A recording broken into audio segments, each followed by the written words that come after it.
Démocrates du monde entier, peuple du Congo-Brazzaville, ben, comme nous l'avions promis, euh, nous allons parler aujourd'hui de l'affaire qu'on appelle affaire Eker.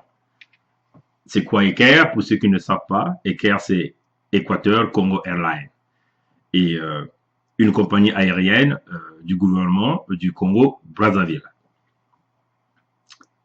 Ben, écoutez, l'affaire Eker c'est l'un des scandales euh, qui sévit le Congo-Brazzaville. Hein, pour ceux qui ne savent pas, euh, l'affaire Eker a débuté depuis que le voyage que Sassou Nguesso avait eu à effectuer sur la Chine. Et ça s'est donc passé en juillet 2016. Nous savons qu'au mois de mars, il y avait eu l'élection présidentielle, l'élection qu'il a usurpé la victoire.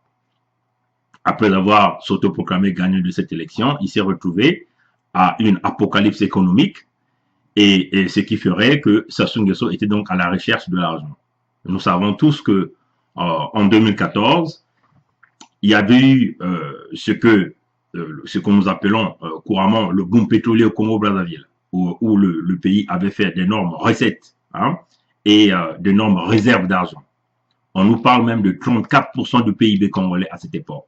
Donc, quand nous essayons de voir 34% du PIB à cette époque, ça représentait une affaire de 14,5 milliards de dollars américains de réserve pour l'argent du peuple congolais. Donc cet argent a été logé une partie à la BEAC, Banque économique des États de l'Afrique centrale, et une grande partie dans une banque chinoise. Et donc la crise économique a sévi. Sassou Nguesso voulait donc récupérer une partie d'argent, hein, ce qu'il avait intitulé l'argent des générations futures. Donc il s'avère, par plusieurs tentatives, il a essayé de récupérer un certain nombre de fonds qui se retrouvaient en Chine. Donc, ce qu'il avait fait, il avait d'abord commencé par envoyer son fils Kiki, mais son fils Kiki s'est rencontré à une forte résistance chinoise. Hein, les Chinois ont refusé de retourner donc une partie d'argent que le gouvernement congolais avait donc déversé dans leur banque chinoise. Et donc, ce qui avait fait que Sassou Nguesso donc lui-même puisse aller en Chine pour essayer donc de récupérer une partie compte tenu que l'apocalypse économique, la crise économique est en train de le frapper, vu qu'il avait usurpé la victoire des Congolais. Donc voilà pourquoi Sassou Nguesso avait effectué ce voyage de Chine en juillet 2016. Il savait quand il est arrivé en Chine, dans la négociation, il était question qu'il récupère une partie d'argent. Mais les Chinois n'ont pas voulu, parce que les Chinois se sont dit, c'est quelque part un peu récupérer l'argent sur tous les travaux qu'ils ont effectués au Congo. Hein, donc c'était ça l'objectif. Et pendant qu'il était en Chine, les Chinois, ils ont négocié encore un autre prêt au niveau des Chinois. Les Chinois les ont dit ceci, que nous ne pouvons pas vous donner un prêt, parce qu'il y a plusieurs de vos compatriotes ont d'énormes quantités d'argent dans les banques, soit en Chine ou en Hong Kong, vous voyez, et dans plusieurs pays asiatiques. Les Chinois avaient donc remis une liste à Denis Sassou Nguesso comportant au moins plus de 10 Congolais. Hein. Et à côté de chaque nom, il y avait donc le nom et le montant d'argent que cet individu détenait dans les banques chinoises. Donc, dans cette liste, il y avait évidemment le numéro 1. Hein, sur cette liste, c'était Jean-Jacques Bouya, hein, qui était celui qui détenait plus d'argent en Chine. On nous parlait quasiment de 2 milliards de dollars hein, qu'il avait à cette époque-là, en 2016, qu'il avait dans une banque en Chine. Et venait Edgar Nguesso, Ondongo, et ainsi de suite. Vous voyez? Donc, les Chinois les ont dit, écoutez, essayez de voir vos compatriotes, qu'ils essaient de retirer l'argent qu'ils détiennent, et éventuellement essayer de booster l'activité économique au Congo-Brazzaville. Et quand Sassou Nguesso s'est rendu compte que, en faisant le calcul sur cette liste, la somme totale de montant de tous les Congolais qui détenaient de l'argent dans les banques chinoises dépassait plus de 5 milliards de dollars américains. Comprenez? Donc, qui équivaut à beaucoup de milliards de francs CFA. Et au même moment, Sassou, ça lui a poussé à réfléchir. Quand il essaie de regarder, il se sont rendu compte que plusieurs quantités d'argent avaient disparu dans ces comptes que lui il avait appelés des générations futures. Donc, je vous ai dit qu'une grande partie était donc logée au niveau de la Banque des États de l'Afrique centrale et une partie dans les banques chinoises. Et au retour de Brazzaville, Sassou donc a demandé éventuellement d'essayer de mener des investigations. Et c'est au même moment que nous sommes arrivés avec l'apparition de l'affaire Eker. Et comment nous sommes arrivés sur cette affaire d'Eker? Parce que Eker s'est retrouvé, donc pour ceux qui ne savent pas, Eker c'est Équateur Congo Airlines, donc une compagnie du gouvernement congolais. Au même temps, on est arrivé avec ce fameux scandale de Eker. Eker avait des grands problèmes de paiement, de factures, des grands problèmes avec un certain nombre de partenaires. Bon, pour essayer de rappeler un certain nombre de Congolais, hein, on fait de compte quand nous essayons de voir d'où est partie la formation des Eker. Au départ, il y avait une compagnie qui exploitait au Congo qu'on appelait Congo Airlines. Pour les Congolais qui connaissent bien le Congo-Brazzaville, il ne faut pas qu'ils confondent avec Transair Congo. Transair Congo, c'est une compagnie aérienne qui est gérée par un Libanais. Mais Congo Airlines était aussi une compagnie créée par Jean-Jacques Bouya, donc éventuellement la lignée de Sassou, hein, qui gérait cette compagnie-là, qui ont créé cette compagnie-là pour essayer de contrôler l'activité aérienne et le commerce aérien au niveau du Congo-Brazzaville.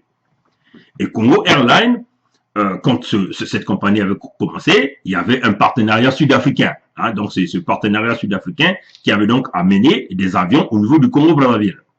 Et dans le même foulée, dans des magouilles économiques qui se passent au Congo-Brazzaville, Jean-Jacques Bouya, par cette technique, a injecté un certain nombre d'argent au niveau de Congo Airlines, et ce qui avait fait qu'ils ont acheté quelques avions. Hein, quelques avions avaient été achetés. Et Congo Airlines, à cette époque, faisait le transport intérieur, hein, donc la liaison nationale. Et dans le fonctionnement, ils se sont rendus compte que l'activité fonctionnait. Hein. Congo Airlines était toujours subventionné par de l'argent sortant du trésor congolais. Hein. Éventuellement, à cette époque, Ondongo était le ministre des Finances. Sous l'approbation de Sassou Nguesso, plusieurs quantités d'argent sortaient et faisaient fonctionner Congo Airlines. Et ils se sont donc arrivés à une certaine idée pour dire, écoutez, nous allons essayer d'ouvrir un peu l'activité aérienne au niveau du Congo-Brazzaville. Et voilà pourquoi ils sont arrivés avec le projet Eker, qui avait été lancé en 2011, pour ceux qui se souviennent. Et nous savons que pour lancer l'activité de Eker, donc Équateur Congo Airlines, le trésor public congolais avait déboursé près de 500 millions de dollars, après près de 500 millions d'euros. Hein? 500 millions d'euros avaient été injectés pour essayer de booster Eker. Donc Eker est né. Dans la création de Eker, ce qui est très intéressant, c'est que Eker est né en 2011, pour ceux qui essaient de suivre. Et donc, le Congo a essayé de créer un partenariat avec deux compagnies parallèles. Hein? Donc, une compagnie qu'on appelait Co-Engineering and Management, qui est une compagnie qui est logée en Suisse. Vous voyez? Donc, Eker est né. Eker cherche donc des partenaires. Ils ont donc contacté une compagnie au niveau de Suisse qu'on appelait Co-Engineering Management. Donc, cette compagnie devait assurer si vous voyez, le consulting au niveau de Eker. Donc, ils vont donc donner un peu de l'expertise, donner des conseils, comment gérer l'entreprise. En même temps, ils ont aussi créé un accord avec une deuxième compagnie qu'on appelait Private Airline, Private Air. Hein. Donc, Private Air devait assurer le côté opérationnel de Eker. Vous voyez, chers compatriotes. Et ce qui est curieux, c'est que Co-Management Engineering est une compagnie qui est née en Suisse en 2012. Vous voyez, chers compatriotes. C'est là où vous devez comprendre un peu, suivre un peu le flow, hein, comme on dit, le débit de mon intervention ce soir. Hein. Essayez de suivre. Eker est né en 2011. Engineering Co-Management, qui est une branche de Eker, mais basée en Suisse, qu'on appelait une compagnie parallèle, qui devait donc assurer le consulting au niveau de Eker. Et cette compagnie devait donc apporter de l'expertise, l'économie, la gestion, ainsi de suite. Hein? Et cette compagnie a été créée en 2012. Vous voyez? Et du point de vue exploitation, donc on essaie de voir les pilotes, les avions, ainsi de suite. Ah, ça devait c'est une autre compagnie qu'on appelait Private Air, qui est basée en Suisse aussi, qui le faisait. Ce qui est curieux, vous devez comprendre ceci. Engineering Management était dirigé par un Italien Et cet Italien-là était aussi on nous parle dessus, le chef de projet de Eker au niveau du Congo-Brazzaville. Ce compatriote, écoutez bien ça, hein. Pour ceux qui connaissent un peu le conflit d'intérêts, ils vont comprendre. Eker crée, contacte deux compagnies qui vont travailler avec elle. La première compagnie, c'est Co-Engineering Management, SA, qui est basée en Suisse, elle est née en 2012, dont le directeur est aussi le chef de projet au niveau de Eker, auprès de Jean-Jacques Bouya, parce que Jean-Jacques Bouya, à cette époque, était le président de l'administration de Eker. Vous voyez? Et l'autre deuxième compagnie qu'on appelle Private, dont le directeur est un Belge, il était le directeur adjoint auprès de la directrice de Eker, que vous connaissez tous, c'est Fatima Moussa, vous voyez, Belinda, où tout le monde est en train d'accuser aujourd'hui, que c'est elle qui a fait tomber la compagnie. Mais, si vous essayez de comprendre que Jean-Jacques Bouya, qui est l'administrateur numéro 1 de Eker, dans leur idée, ils ont créé Eker, Jean-Jacques Bouya essaie donc, par la bénédiction de Sassou Nguesso, chercher des partenaires qui vont donc faire exfiltrer l'argent du trésor public congolais. Vous voyez, chers compatriotes. Donc, on crée une compagnie, il faut donc chercher les partenaires à l'extérieur. Éventuellement, on va trouver la Suisse, parce que la Suisse est reconnue par ses banques, la Suisse est reconnue par les paradis fiscaux, par ses techniques d'exfiltrer de l'argent, vous voyez, par ces techniques de blanchissement d'argent, vous voyez. Donc, dans leur technique, ils vont donc en Suisse, ils vont consulter deux compagnies.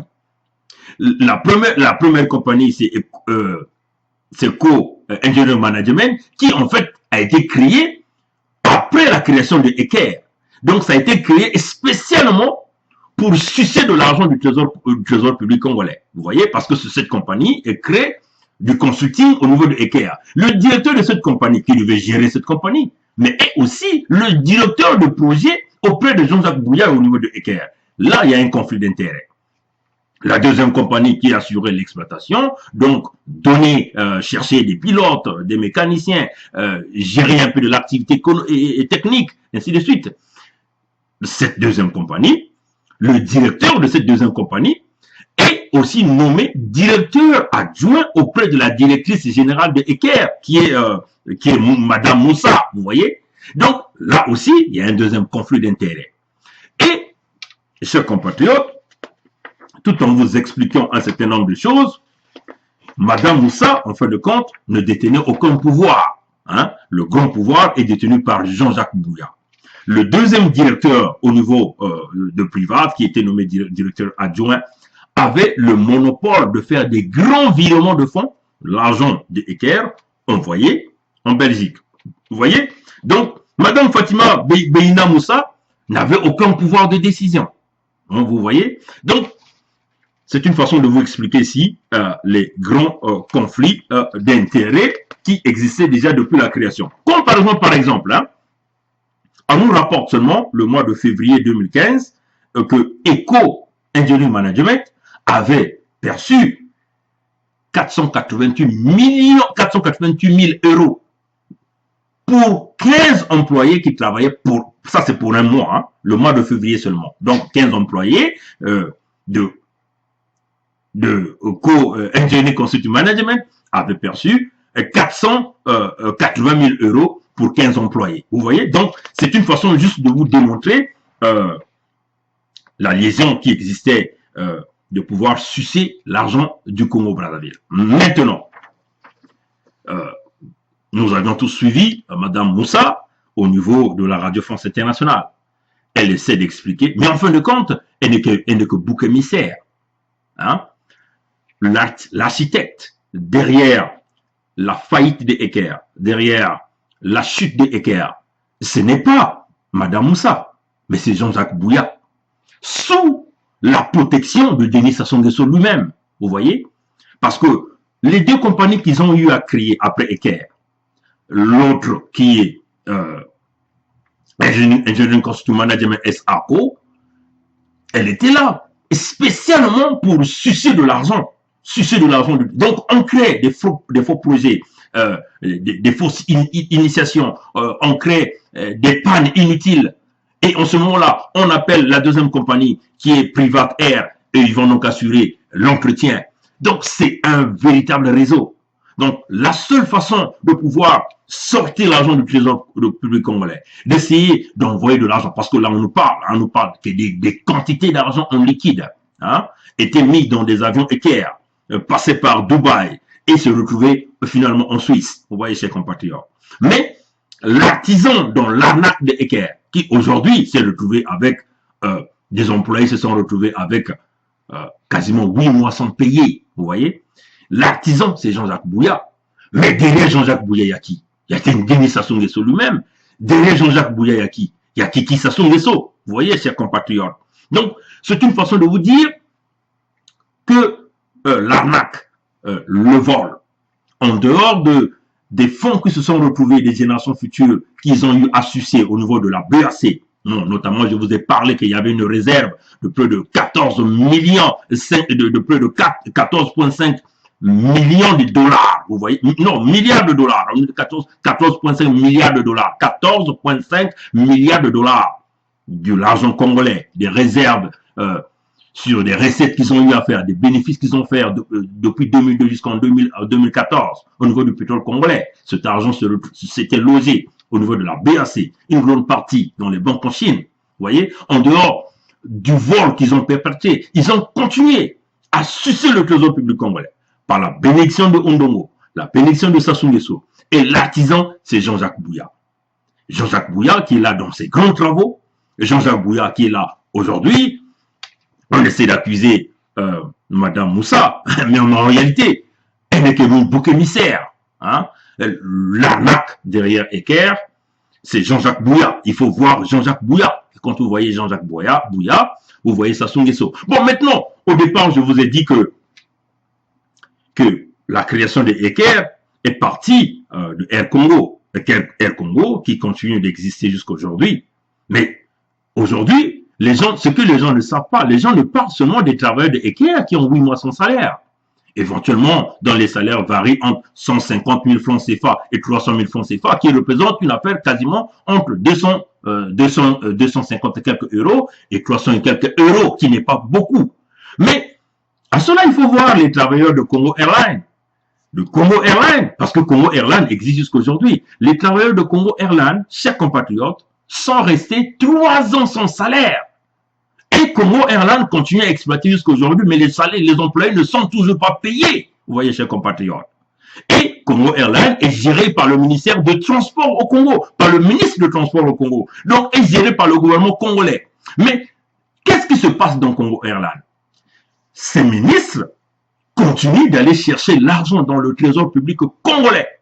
Mais, par contre, il justifie que c'est pour payer les employés de Congo Airlines, mais il ne paye pas les employés de Congo Airlines, vous voyez, chers compatriotes. Donc, le vol systématique continue à exister. Et ça se est au courant. Kiki est au courant. Kodia est au courant de ça. Ondongo est au courant de ça. Vous voyez, chers compatriotes, c'est une façon de vous dire que le vol systématique qui se passe au niveau de Congo-Brazzaville est une affaire bénie par Sassou, béni par la famille Sassou. Mais comment pouvez-vous accepter que nous puissions rester tranquilles avec tout ce qui se passe dans notre propre pays? Non, nous ne pouvons pas laisser tranquille. Voilà pourquoi nous faisons toutes ces recherches. Nous apportons l'information au peuple. Les informations que nous apportons l'information pour que tous ceux qui sont derrière Sassou, ou tous ceux qui veulent aller soutenir Sassou, qu'ils comprennent que le mal, il est fait. Il est le temps de passer à la réparation. Le vol du Congo a existé pendant plusieurs années et ça continue à exister. Je vous ai déjà parlé de ça. Compte tenu de cet apocalypse économique, présentement, nous savons que je vous ai déjà parlé de ça, depuis le mois de mars, le premier trimestre de 2017, ils ont commencé à percevoir de l'argent sortant de l'exploitation de Moho. Pour ceux qui ne savent pas Moho, c'est les champs pétroliers qui se font l'exploration, la production depuis sous-marin. Vous voyez? Mais Total l'a dit. Hein, pour ceux qui lisent les documents, que d'ailleurs j'ai eu à publier, Total a dit qu'ils n'ont jamais vu ce genre de puits. C'est des puits productifs. C'est des puits qui produisent des quantités énormes de pétrole. Total, nous savons tous qu'entre 2002 et 2014, la production journalière de chaque puits au Congo, enfin de la production de pétrole, on partait de 277 000 barils par jour. Mais là, Total dit qu'ils sont arrivés à près de 500 000 barils de production par jour, avec la projection de booster cette production d'ici 2025 à 700 000 barils par jour. Et là, on nous parle même des projections jusqu'en 2035 de booster les productions à 900 000 barils par jour, chers compatriotes. Et tout cet argent-là passe par qui? Par qui? Celui qui est le gérant de la partie économique du pétrole congolais, parce que nous savons que le pétrole congolais est géré par deux groupes, deux entités. Une entité qui est donc l'entité ministérielle, celle qui s'occupe de la régulation, de l'octroi de permis, d'essayer de traiter avec les partenaires. Mais par contre, une autre partie, et qui est la partie vente, la partie contrat, est gérée par Kiki. Vous voyez? Donc, quand vous voyez Kiki, c'est Sassou Nguesso. Donc, chers compatriotes, le pays est en train de se faire piller. Piller et piller à jamais. Le pays est en train de se faire détruire. On va nous laisser avec d'énormes quantités de dettes, malgré des revenus que ce pays et les potentialités que ce pays est capable de donner. Vous voyez, chers compatriotes. Et c'est ce qui nous fait que nous venons ici, nous prenons notre courage de le dire, nous mettons notre vie en risque, nous mettons nos familles à risque pour pouvoir dénoncer ce qui se passe, pour que nous puissions au moins trouver des possibilités de changement. Des possibilités de changement. Maintenant, nous allons donc essayer de profiter avec cette élection présidentielle qui se passe en France. Nous pensons que tous les Africains, tous les Maghrébiens, tout même les Antillais qui ont le droit de vote en France, qu'ils puissent comprendre qu'il est temps de changement. Vous avez essayé la droite, ça n'a jamais marché. Vous avez essayé la gauche, encore c'est le pire qui nous est arrivé.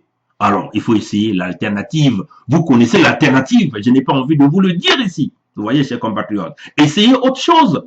Aux États-Unis, ils ont annoncé le pire avec l'arrivée de M. Trump. Mais nous voyons le contraire. Hein. Vous voyez, la politique américaine a changé. Aujourd'hui, les Américains veulent consommer américain. Les Américains sont en train d'attirer tous les investissements chez eux. Les Américains sont en train de briser tous les accords qui les sont défavorables. Mais ça donne l'avantage à qui? Aux Américains, bien sûr. Vous voyez, ça va créer plus de l'emploi. Aujourd'hui, l'activité économique aux États-Unis est en hausse. Peut-être que nous, un jour, on ira travailler aux États-Unis. Qui sait? Vous voyez, chers compatriotes. Donc, par contre, le pire qu'ils avaient annoncé, c'est le contraire. Les choses sont en train de changer. Vous voyez, chers compatriotes. Vous aussi, qui avez le droit de vote en France, chers compatriotes, les chers amis africains, chers amis maghrébiens, chers amis du monde entier, même vous-même, les Français, citoyens français, réfléchissez. Vous arrivez avec dans l'urne, réfléchissez. Vous avez essayé la droite, c'est le fiasco. Vous avez essayé la gauche, c'est le fiasco. Parce que ces gens-là, ils sont là pour eux, pour leur famille. Nous avons vu plusieurs scandales qui sont en cours. Des politiciens qui volent l'argent du patrimoine, mais qui nient, qui se maintiennent comme candidats. C'est du jamais vu. Aux États-Unis, vous n'aurez jamais vu des choses comme ça. Les juges vont d'abord arrêter ce politicien, le mettre en prison, les cracas, et après la justice va continuer son cours. On enlève d'abord sur ce chemin. Mais par contre, nous voyons, en France, non, ils viennent, ils bombent la poitrine carrément dans les médias pour dire que bon, voilà, je suis candidat, je continue jusqu'au bout. C'est du jamais vu. Mais un type comme ça qui devient président, qu'est-ce que nous, Africains, on va recevoir? Vous voyez? Donc ça sera que le pire qui va arriver. Réfléchissez, vous qui avez le droit de vote, et pensez à l'avenir et au futur de l'Afrique. Vous voyez? Je vais conclure par la vidéo de Guy Parfait Kolela. Nous avons tous vu dans ces derniers jours, avec l'aide de Sassou, il a rempli le palais du Parlement avec toujours ces jeunes qui n'arrivent pas encore à grandement ouvrir leurs yeux. Vous voyez? Ces jeunes qui pensent que Parfait Kolela est un leader sur qui ils peuvent compter. Vous voyez? Dans son discours, Parfait Kolela dit, ah voilà, ceux qui sont en prison, ils sont en prison parce qu'ils ont tenu le feu. Et au Congo, il y a la démocratie, parce qu'on nous a donné cette salle. Donc, il y a la démocratie. Je suis parti en France, je suis allé me faire soigner, j'étais malade, je suis revenu, donc il y a la démocratie. Le Congo appartient à tout le monde. Chers compatriotes, pour ceux qui sont au Congo-Brazzaville, tous ces jeunes fanatiques, racistes, tribalistes, parce que le fanatisme de ce qui se passe au niveau de Kolela, c'est un fanatisme de tribaliste. Le tribalisme a tellement ancré tous ces jeunes, croyant que c'est le leader de leur région qui le sortiront de là. Deux familles sont dans une direction de dominer le Congo. Dominer le Congo dans le mensonge, dominer le Congo dans le pillage, dominer le Congo dans le vol, dominer le Congo dans la criminalité. C'est les Kolela et les Nguesso. On vous le dit. On a vu un certain nombre de compatriotes venez ici, voilà Parfait Kolela n'a jamais trahi. Mais écoutez, vous êtes aveugle. Vous êtes aveugle. Parfait Kolela n'a jamais trahi. Mais regardez ces compatriotes, on va vous donner des faits qui sont réels. Mokoko est en prison. Okombi Salissa est en prison. Paulin Makaya est en prison. Boukadia est en prison. Jean Gwabi est en prison. Et tant d'autres. Libongo Ngoka est en prison. Mpika est en prison. Les Boao, on les a restreints de voyager. Même à l'intérieur du pays, ils ne peuvent pas voyager. S'ils veulent bouger dans leur maison, même à Bakongo ou à Makelekele, c'est sous des escortes, sous des protections. On les suit partout. Les Mounaris sont quartiers dans leur maison. Chers compatriotes, quand nous essayons de voir ceux qui bougent, nous avions Satima Biala peut voyager. On a vu Mathias Nzon à Niamey ces derniers jours. Vous voyez, Kolela qui venait de partir en France. Alors, chers compatriotes, qu'on nous le dise, est-ce que ceux-là sont-ils des réels opposants? Au Congo, nous savons, ils ne le sont pas, chers compatriotes. Mais quant à Kolela, nous avions vu ce gars, après les résultats de l'élection présidentielle, quand nous avions mis en place, la diaspora a mis ce système, tu votes, tu restes, et c'est ce même système qui a permis de démanteler les fraudes électorales qui se sont passées au Congo-Brazzaville. Quand la diaspora est venue avec cette idée qui consiste de mettre en place la commission technique électorale de l'opposition, qui avait la charge de compiler et de proclamer les résultats, ces initiatives qui ont permis aujourd'hui que nous puissions démanteler le système de fraude électorale qui a démontré que Sassou Nguesso n'avait jamais gagné, n'avait eu que 8%. On a vu ce même Kolela venir sur les médias, bondir les rapports de chaque bureau de vote, les procès-verbaux, avec son langage, un français zéro. Je vais vous répéter ce qu'il a dit. On ne va pas me dire que j'ai perdu. On ne va pas me dire que j'ai perdu. J'ai gagné, j'ai gagné. Ce même Kolela l'a dit. Les vidéos sont là. On ne va pas me dire que j'ai perdu. Les résultats sont là. J'ai gagné, j'ai gagné. Alors, chers compatriotes, ce même Kolela retourne le dos. Trahir ses compatriotes de l'opposition malgré la charte qu'ils avaient signée de l'opposition entre l'IDC et FOCAD. Il se met à courir derrière Sassou et à reconnaître la victoire de Sassou. Sassou Mabiala a dit la même chose. Maintenant, quand ses compatriotes viennent sur les médias sociaux pour nous dire que Kolela n'a pas trahi, que Kolela l'a fait pour éviter qu'on puisse maltraiter le peuple du pôle, et là, Sassou ne bombarde-t-il pas le peuple du pôle? Sassou ne continue-t-il pas à rechercher Ntoumi? Vous voyez l'ingratitude de Kolela, jusque même à nier Ntoumi, jusqu'à même à considérer Ntoumi comme un rebelle qu'il faut abattre. Vous voyez, chers compatriotes. Alors là, chers compatriotes, c'est vraiment regrettable pour ces jeunes. Donc, dans leur plan, vous voyez, il y a un certain nombre de compatriotes qui nous ont expliqué le pacte qui s'est fait entre Sassou, notamment le projet de Sassou, c'est de ramener Kolela comme le leader de l'opposition, avec notamment toutes les possibilités qui viennent, des garanties qui viennent, les moyens financiers qui viennent avec. Vous voyez? Donc, l'objectif ici, c'est de capturer le peuple du peuple, le peuple du pôle. Capturer tous ces jeunes de Bakongo, de le mettre derrière Kolela.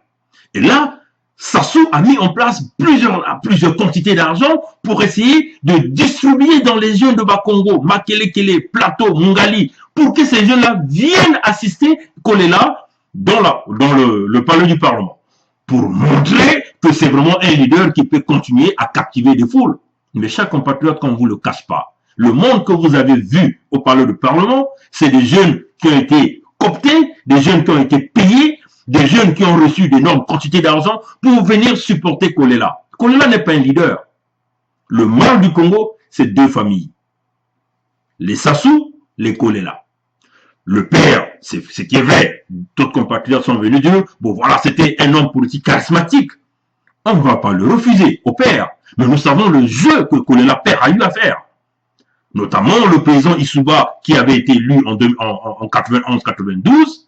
2 ans après, une guerre civile s'éclate entre les ressortissants du pays du Niari et les compatriotes de Poul, menés par Bernard Kolela sous la garantie de Sassou Nguesso. Ça, on ne va pas les oublier. Les jeux que Kolela a joués, nous le savons.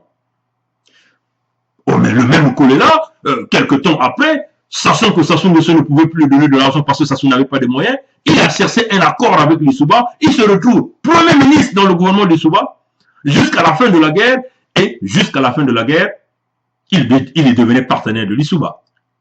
Mais nous savons ce qui est arrivé. Parce que quand on est traite, le salaire d'être un traite, c'est la mort. Nous le savons. En exil, la galère le frappe, le même Kolela revient sur les garanties de Sassou Nguesso. Sassou Nguesso affrète des avions spécifiques pour aller le chercher. Là où il était, il le ramène au Congo. Mais nous savons tous, après avoir lui donné une femme Moshi, qu'est-ce qui est arrivé? Kolela est mort aujourd'hui. Il est où? On est charismatique, certes, mais on doit être intelligent. Nous vivons avec un destructeur de vie, un pilleur qui n'aime pas le Congo. Ce qui compte pour lui, c'est sa famille. Alors, les Kolela sont rentrés dans le jeu. Kolela est devenu le traître numéro 1 du Congo. Il a dit d'une manière claire que Sassou Nguesso est son père adoptif. Par les faits que nous venons d'expliquer, nous savons tous ce qui se passe avec Kolela. Pourquoi aujourd'hui il est le seul qu'on peut permettre de faire les meetings?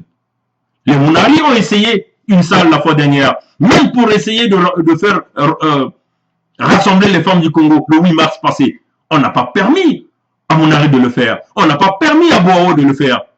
Les gens aujourd'hui qui ont la possibilité de pouvoir rassembler les Congolais pour pouvoir tenir des discours, nous le savons. Il y a Kolela, il y a Satima Biala et tous ceux qui sont affiliés au Parti congolais du travail. Alors qu'on nous dise que Kolela est un opposant. Les jeunes du Congo-Brazzaville, s'il vous plaît, réveillez-vous. Le pays va mal. Peut-être que vous ne voyez pas encore le mal qu'il y a au Congo. Le pays va mal. Le pays va très mal. Le fanatisme tribaliste, le fanatisme aveugle ne va vous emmener nulle part, chers compatriotes. Kolela, il était malade, n'est-ce pas? Il a dit, il a même parlé en lingala pour faire plaisir à son maître. Il n'a jamais même parlé en Mungutuba. Et pourtant, ces fanatismes et ces fanateurs-là, tout ce monde qui est là, sont censés parler mieux Mungutuba. Mais il ne l'a pas fait. Il a parlé en lingala. C'est pour vous dire quoi? Faire plaire à son maître. Mais il était malade, n'est-ce pas? Il s'est fait soigner où? Il a dit qu'il est venu se faire soigner en Europe et il est reparti au Congo. Et toi, qui es parti dans cette salle, quand tu es malade, tu te soignes où? Tu te soignes en Europe aussi, comme lui? Tu as des moyens pour aller se soigner en Europe? Tu ne l'as pas.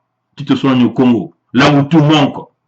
Et si jamais tu n'as pas de possibilités, tu es un homme envoyé au cimetière. Alors, chers compatriotes, prenons la conscience. Vous voyez, chers compatriotes, l'inflation est là au Congo. Toutes les choses ont augmenté de prix. Mais il n'y a qu'une seule chose qui n'a jamais augmenté de prix au Congo. C'est quoi? C'est la bière. La bière est demeurée entre 400 et 500 francs CFA. Pourquoi? Mais c'est fait stratégiquement. C'est des stratégies pour contrôler la jeunesse. C'est des stratégies pour contrôler tous ces jeunes-là qui veulent penser, des jeunes qui veulent aller au-delà de leur pensée pour essayer d'éliminer. La bière est maintenue à 500 francs CFA parce qu'ils savent que quand ils vont venir vous corrompre, ils vont vous donner 5000 francs CFA. La première des choses que vous allez faire, c'est d'aller boire. Et quand tu as 5000 francs CFA, tu as combien de bières? Tu as donc 10 bières. Et tu es content, tu bois, tu vas dormir chez toi. Et le lendemain, c'est la même chose, le même système. Vous êtes maintenu captif d'un système. par des petites sommes de 2000, 3000, 4000. Pendant ce temps, ils sont en train de voler. Ils sont en train de vous assassiner. Ces compatriotes, ayons la conscience. Moi, j'implore ici les jeunes de Bakongo, les jeunes de Makelekele, les jeunes de Tara. Nous voyons tous les conditions routières de Brazzaville. Quand il pleut, c'est incroyable, une catastrophe terrible. Au Pointe-Noire, quasiment la ville abandonnée. Et pourtant, c'est elles qui produisent la richesse à ce pays-là.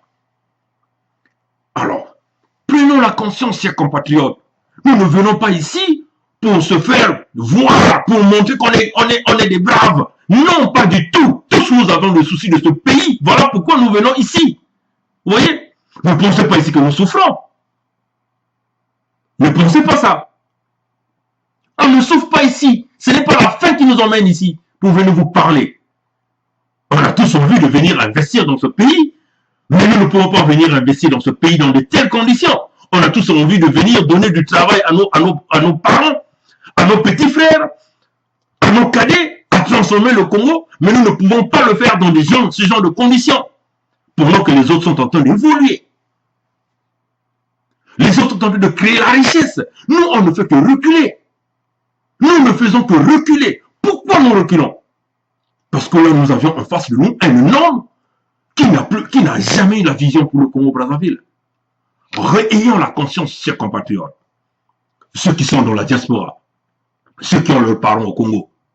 Mais écoutez, si vous voulez, nous pouvons être un peu plus durs avec ces parents-là. Ceux qui sont en train de soutenir tous ces leaders d'opposition qui ne sont pas l'opposition. Nous avons plus de techniques que nous pouvons faire. Nous pouvons donc arrêter de faire des transferts d'argent pour essayer de pousser ces jeunes à la conscience. Kolela est un traître et il demeurera un traître. Nous ne pouvons jamais faire confiance au Kolela. Maintenant, quand ces compatriotes-là viennent sur les médias sociaux pour nous dire que Kolela n'a jamais trahi, on est désolé. Parce que nous avons des preuves pour le dire. Maintenant, il y a deux seules choses pour ramener la paix au Congo. Je vais vous le dire. On enlève les Kolela, on enlève les Sassou, le Congo va se reconstruire. Voilà un peu, chers compatriotes, ce que je tenais à dire. Et nous pensons qu'on vous a éclairé sur les affaires équerres, on vous a dit l'artisan, et nous pensons que dans les jours qui vont venir, nous viendrons avec plusieurs autres informations. Allez, merci et à plus tard. Au revoir.